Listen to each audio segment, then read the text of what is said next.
The next morning Dorothy kissed the pretty green girl goodbye, and they all shook hands with the soldier with the green whiskers, who had walked with them as far as the gate.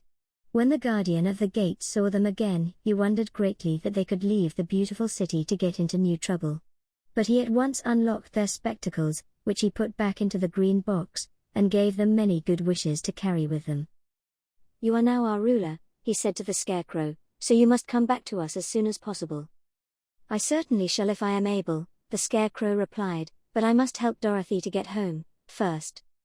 As Dorothy bade the good-natured guardian a last farewell, she said, "I have been very kindly treated in your lovely city, and everyone has been good to me. I cannot tell you how grateful I am." "Don't try, my dear," he answered. "We should like to keep you with us, but if it is your wish to return to Kansas, I hope you will find a way." He then opened the gate of the outer wall, and they walked forth and started upon their journey. The sun shone brightly as our friends turned their faces toward the land of the South. They were all in the best of spirits, and laughed and chatted together. Dorothy was once more filled with the hope of getting home, and the Scarecrow and the Tin Woodman were glad to be of use to her. As for the lion, he sniffed the fresh air with delight and whisked his tail from side to side in pure joy at being in the country again, while Toto ran around them and chased the moths and butterflies, barking merrily all the time. "City life does not agree with me at all," remarked the lion, as they walked along at a brisk pace. "I have lost much flesh since I lived there, and now I am anxious for a chance to show the other beasts how courageous I have grown." They now turned and took a last look at the Emerald City. All they could see was a mass of towers and steeples behind the green walls, and high up above everything the spires and dome of the Palace of Oz. "Oz was not such a bad wizard, after all," said the Tin Woodman, as he felt his heart rattling around in his breast. "He knew how to give me brains, and very good brains, too," said the Scarecrow. "If Oz had taken a dose of the same courage he gave me," added the lion, "he would have been a brave man." Dorothy said nothing. Oz had not kept the promise he made her, but he had done his best, so she forgave him.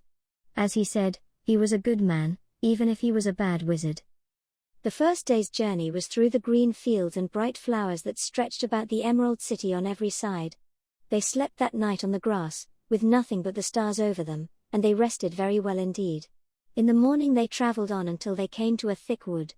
There was no way of going around it, for it seemed to extend to the right and left as far as they could see, and, besides, they did not dare change the direction of their journey for fear of getting lost. So they looked for the place where it would be easiest to get into the forest. The Scarecrow, who was in the lead, finally discovered a big tree with such wide-spreading branches that there was room for the party to pass underneath. So he walked forward to the tree, but just as he came under the first branches they bent down and twined around him, and the next minute he was raised from the ground and flung headlong among his fellow travelers.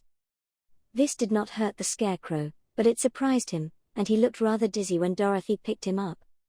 "Here is another space between the trees," called the lion. "Let me try it first," said the Scarecrow, "for it doesn't hurt me to get thrown about." He walked up to another tree, as he spoke, but its branches immediately seized him and tossed him back again. "This is strange," exclaimed Dorothy. "What shall we do?" "The trees seem to have made up their minds to fight us, and stop our journey," remarked the lion. "I believe I will try it myself," said the Woodman, and shouldering his axe, he marched up to the first tree that had handled the Scarecrow so roughly. When a big branch bent down to seize him, the Woodman chopped at it so fiercely that he cut it in two. At once the tree began shaking all its branches as if in pain, and the Tin Woodman passed safely under it. "Come on," he shouted to the others. "Be quick." They all ran forward and passed under the tree without injury, except Toto, who was caught by a small branch and shaken until he howled. But the Woodman promptly chopped off the branch, and set the little dog free. The other trees of the forest did nothing to keep them back, so they made up their minds that only the first row of trees could bend down their branches, and that probably these were the policemen of the forest, and given this wonderful power in order to keep strangers out of it. The four travelers walked with ease through the trees until they came to the farther edge of the wood. Then, to their surprise, they found before them a high wall which seemed to be made of white china. It was smooth, like the surface of a dish, and higher than their heads. "What shall we do now?" asked Dorothy. "I will make a ladder," said the Tin Woodman, for we certainly must climb over the wall.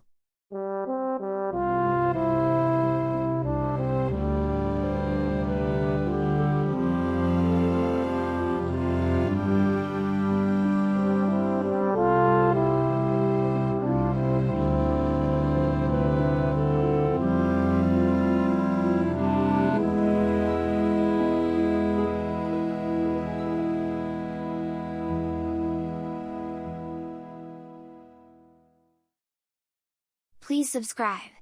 New stories, every week.